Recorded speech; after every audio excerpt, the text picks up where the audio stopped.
Huitième vidéo, étape de résolution numéro 2. Comme son titre l'indique, dans cette vidéo nous allons nous intéresser à cette deuxième étape de résolution, qui va donc compléter notre mode d'emploi. Cette deuxième étape est un peu la plus compliquée, c'est pour ça qu'elle est gardée pour la fin. Toutefois, à la fin de cette vidéo, vous serez ainsi capable de résoudre toutes les équations du premier degré à une inconnue. Intéressons-nous directement à l'une de ces équations qui nécessite cette deuxième étape. En voici deux. Prenons déjà celle de gauche. Si on veut la résoudre, on va donc suivre notre mode d'emploi. Avant même de commencer, on regarde s'il y a quelque chose à simplifier. Ici, ce n'est pas le cas. On essaye donc de distribuer. Première étape. Rien à distribuer. Passons donc à cette deuxième étape. Quand on observe cette équation, comparée aux équations des précédentes vidéos, on remarque qu'il y a une fraction en plus. Et du moment que notre inconnu est dans cette fraction, ça nous pose problème. L'étape numéro 2 consiste donc à supprimer cette fraction. À gauche, il est écrit x plus 15 divisé par 3. Ainsi, pour enlever ce divisé par 3, ce que nous allons faire, c'est fois 3. Et donc à gauche, si on a x plus 15 divisé par 3 fois 3, il ne reste plus que x plus 15. En effet, si on prend par exemple 10 et qu'on divise par 2 fois 2, on a de nouveau 10. Si on prend 45 et qu'on fait diviser par 15 fois 15, on a de nouveau 45. Donc si on fait x plus 15 divisé par 3 fois 3, eh bien on a de nouveau x plus 15.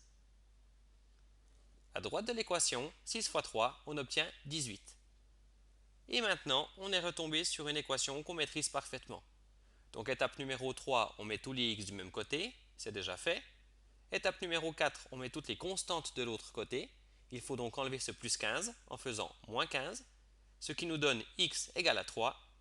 Étape numéro 5, on divise par le coefficient qui est devant le x, c'est déjà fait. Nous avons donc notre solution, s égale 3.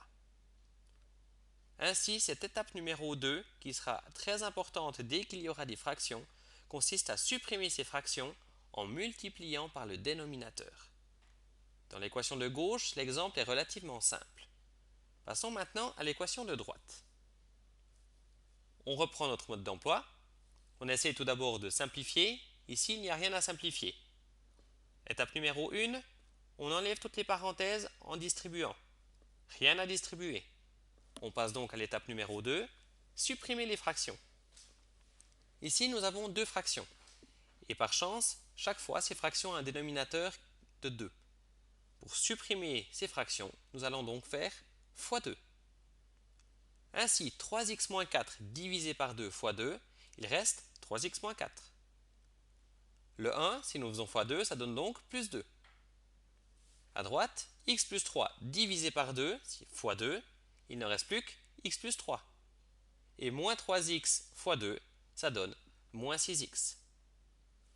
Une fois que cette deuxième étape est effectuée, prenez l'habitude, comme vous devriez toujours le faire, d'essayer de simplifier. Et en effet, si j'ai choisi cette équation, c'est parce qu'ici, il y a besoin de simplifier. Dans le membre de gauche, on remarque que moins 4 plus 2 peuvent être mis ensemble, et dans le membre de droite, on a x moins 6x qui peuvent également être mis ensemble. Ainsi, on obtient 3x moins 2 égale moins 5x plus 3. Et ici, on retombe sur une des équations qu'on maîtrise bien. Nous allons donc passer à l'étape 3, mettre tous les x du même côté. Mettons-les cette fois à droite. On fait donc moins 3x et on obtient moins 2 égale moins 8x plus 3. Puisque les x sont à droite, l'étape numéro 4 nous dit de mettre les constantes à gauche.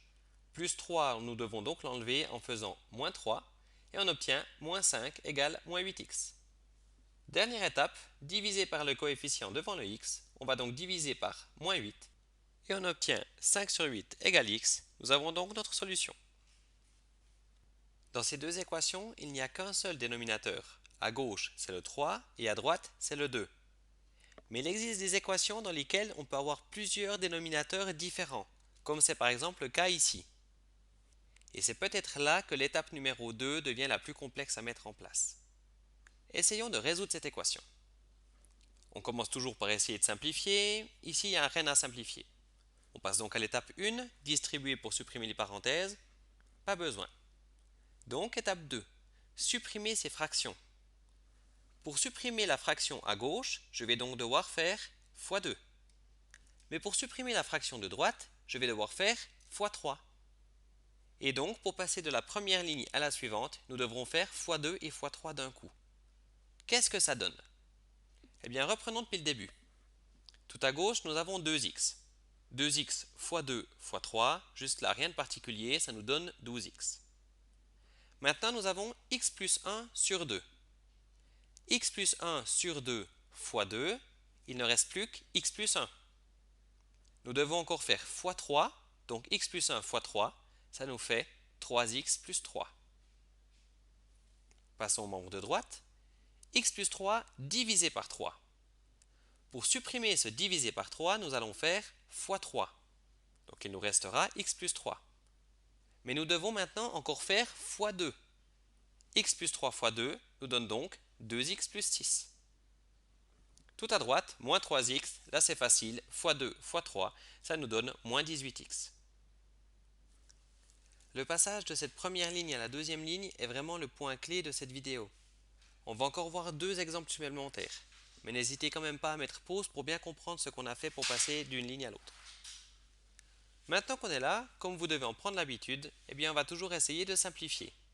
Et ça tombe bien puisqu'à gauche on a 12x plus 3x qu'on peut mettre ensemble, et à droite on a 2x moins 18x qu'on peut également mettre ensemble, on obtient la chose suivante. Étape 3, on va mettre tous les x du même côté, choisissons la gauche, on va faire plus 16x, on obtient donc 31x plus 3 égale 6. Étape 4, on met toutes les constantes à droite, on va donc faire moins 3, et on obtient 31x égale à 3. Enfin, étape 5, on divise par le coefficient qui est devant le x, on divise donc par 31 et on obtient que x vaut 3 sur 31. Nous avons notre solution. On remarque par cet exemple que l'étape 2 peut être utilisée de manière relativement compliquée. Pour bien comprendre cette étape 2 dans un cas un peu plus complexe, prenons un deuxième exemple que voici. Ici, on essaye de simplifier pour commencer, comme d'habitude. Il n'y a rien à simplifier. Donc étape numéro 1, on distribue. Il n'y a rien à distribuer. On passe donc à cette étape numéro 2, supprimer les fractions. Pour supprimer la fraction qui est à gauche, on va faire x5. Et pour supprimer la fraction qui est à droite, on va faire x4. On va donc faire x5 x4 à chacun de ces termes. Qu'est-ce que ça donne dans la pratique? Eh bien, à 3 plus 2x divisé par 5, si on fait x5, il ne reste plus que 3 plus 2x. Si on fait x4, ça nous donne 12 plus 8x. Ensuite, il y a ce 5. 5 x 5 x 4, eh bien là c'est du calcul mental, rien de particulier, on obtient 100. Enfin, 3x plus 1 divisé par 4. Pour enlever ce divisé par 4, on va faire x4. Il nous reste 3x plus 1. Nous devons encore faire x5 et on obtient donc 15x plus 5. À nouveau, c'est ce passage de la première à la deuxième ligne qui est important, donc c'est vraiment là que vous devez comprendre. Pour la suite, eh bien ça devient une routine. On essaye toujours de simplifier. On peut simplifier le 100 et le 5 qui sont à droite. On obtient donc la chose suivante. Nous allons ensuite mettre tous les x du même côté. On choisit la droite en faisant moins 8x. On obtient 12 égale 105 plus 7x. On va donc mettre toutes les constantes à gauche en faisant moins 105. On obtient donc moins 93 égale 7x. Et enfin, on divise par ce coefficient qui est devant le x, divise par 7. On obtient que x vaut moins 93 sur 7. On a trouvé notre solution. Si vous comprenez les deux équations qui sont maintenant affichées à l'écran, vous avez compris toutes les équations qu'on va vous demander de réaliser en 10e année. Maintenant, il existe encore une petite subtilité que vous ne verrez pas cette année, mais qui sera étudiée plutôt en 11e année. Et pour aller un peu plus loin, je vous propose justement de découvrir cette subtilité. Cette subtilité, c'est la suivante. Dans les équations que je vous ai proposées dans cette vidéo, vous aviez toujours à résoudre l'étape 2 sans jamais avoir l'étape 1 à utiliser. Et en effet, cette année, vous aurez soit l'étape 1, soit l'étape 2, soit aucune des deux à utiliser, mais jamais les deux en même temps. En 11e année, ce sera le cas. Et on va donc regarder un dernier exemple qui utilise ces deux étapes. Mais avant ça, il faut comprendre quelque chose. Dans ces équations, vous aurez des termes ressemblant à celui-ci. 2 fois 3 moins 2x sur 3. L'élément qu'il faut comprendre, c'est que lorsqu'on a une fraction, même si on ne l'écrit pas, eh bien c'est comme s'il y avait des parenthèses. De fait, le 2 qui est devant la fraction, eh bien doit être distribué dans la fraction, sur le 3 et sur le moins 2x, ce qui nous donne 6 moins 4x divisé par 3. Là, peut-être que vous vous demandez pourquoi le 2, on le distribue avec le numérateur et pas avec le dénominateur. Eh bien, pour rappel, 2, c'est comme 2 sur 1. Donc en fait, on a 2 sur 1 fois 3 moins 2x sur 3. Les numérateurs se distribuent entre eux et donc le dénominateur ira avec le dénominateur. Mais 1 fois 3, vu que ça fait 3, eh bien ça ne change rien du tout. En ayant compris ça, on peut donc passer à cette résolution d'équation. On la débute, on essaye de simplifier. Ici, apparemment, il n'y a rien à simplifier. Étape numéro 1, on va donc distribuer. Et comme on l'a dit, le 2 qui est devant la fraction de gauche va se distribuer avec le 3 et le moins 2x, ce qui nous donne 6 moins 4x sur 3, et le reste ne change pas. Maintenant que cette première étape est terminée, on essaye de simplifier. Ici, apparemment, rien à simplifier, on passe donc à l'étape numéro 2, supprimer les fractions en multipliant par les dénominateurs. Pour supprimer le divisé par 3, nous allons faire x3, et pour supprimer le divisé par 2, nous allons faire x2. Ce x3 x2, il faudra donc le faire à tous les termes. Si on prend le 6 moins 4x divisé par 3, si on fait x3, il restera 6 moins 4x, et si on fait x2, on obtiendra 12 moins 8x. Ensuite, moins 3 fois 3 fois 2, c'est du calcul mental, rien de particulier, on obtient moins 18. Passons au membre de droite. X divisé par 2. Pour enlever ce divisé par 2, on va faire x2, il nous reste donc x, et si on multiplie par 3, on obtient 3x. Enfin, le plus 4, à nouveau, c'est du calcul mental, rien de particulier, 4 fois 3 fois 2, on obtient 24. À nouveau, on prend l'habitude, on essaye de simplifier, et là, il y a des choses qu'on peut simplifier dans le membre de gauche. Le 12 avec le moins 18. On obtient donc moins 8x moins 6 égale 3x plus 24. On place tous les x du même côté, on va les placer à gauche en faisant moins 3x. On obtient moins 11x moins 6 égale 24. Nous allons donc placer toutes les constantes de l'autre côté en faisant plus 6. On obtient moins 11x égale 30. Et enfin, on va diviser par le coefficient qui est devant le x, on va diviser par moins 11. Et on obtient x égale moins 30 sur 11. Nous avons donc notre solution.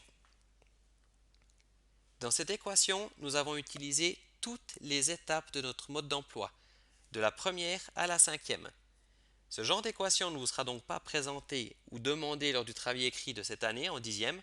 Par contre, en 11e année, vous en rencontrerez. Donc si vous l'avez déjà comprise aujourd'hui, eh bien c'est tout bénéfice pour vous. Grâce à ces exemples, nous pouvons maintenant compléter définitivement notre mode d'emploi avec cette deuxième étape, multiplier par les dénominateurs pour supprimer les fractions. Vous pouvez maintenant mettre pause à la vidéo pour recopier cette deuxième et dernière étape dans votre cahier de maths. Reprenons. Comme votre tableau est maintenant complet, il faudra l'utiliser. Et pour ce faire, vous allez débuter par l'exercice L199, qui est un excellent résumé pour les équations que vous aurez à résoudre dans le travail écrit. Une fois que cet exercice sera terminé, vous pourrez passer au L200. Dans cet exercice, on vous demande de résoudre des équations mentalement, sans les écrire sur le papier. Ce sera un bon moyen de voir si vraiment vous avez compris et que vous maîtrisez ces étapes. Bien entendu, il y en a certaines qui seront peut-être un peu trop compliquées, vous aurez donc le droit de les écrire quand même, mais ça devrait se limiter à 3 ou 4 équations. Bon travail!